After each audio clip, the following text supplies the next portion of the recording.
How democratic is the American electoral system?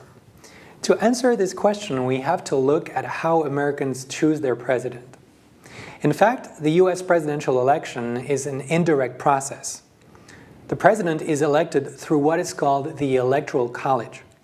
So let's look at how this process works.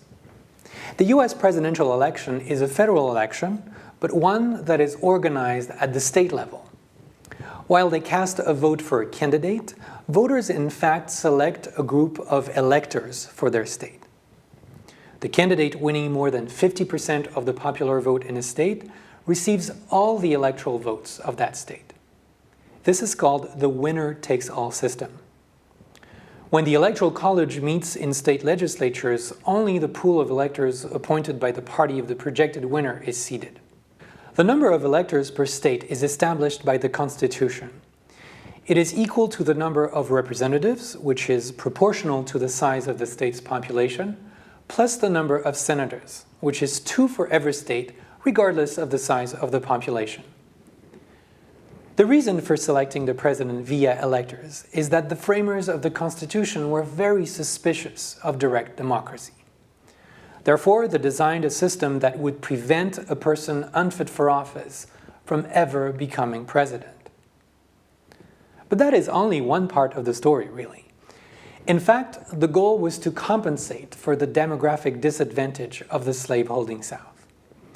At the Constitutional Convention of 1787, John Adams from Massachusetts advocating choosing the president directly through the popular vote.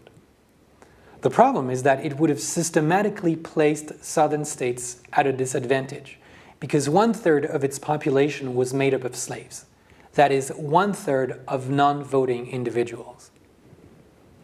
Virginia's James Madison proposed a system that allowed southern states to make 3/5 of the slave population count.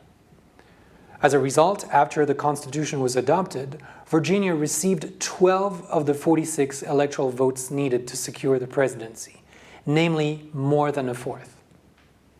Also, to the notable exception of John Adams, until 1825, the White House was occupied by a slaveholding Virginian. So it is fair to say that the Electoral College is therefore the product of racial privilege. Today, it provides a clear advantage to Republicans because they are more evenly scattered throughout the Union as opposed to Americans identifying as Democrats who reside mostly in urban areas. It also neutralizes the popular vote because the winner is not necessarily the candidate who receives the more votes. Last but not least, it dilutes the African American vote. In past presidential elections, it has allowed the Republican candidate to win 5 of the 6 states where African Americans account for more than 25% of the population.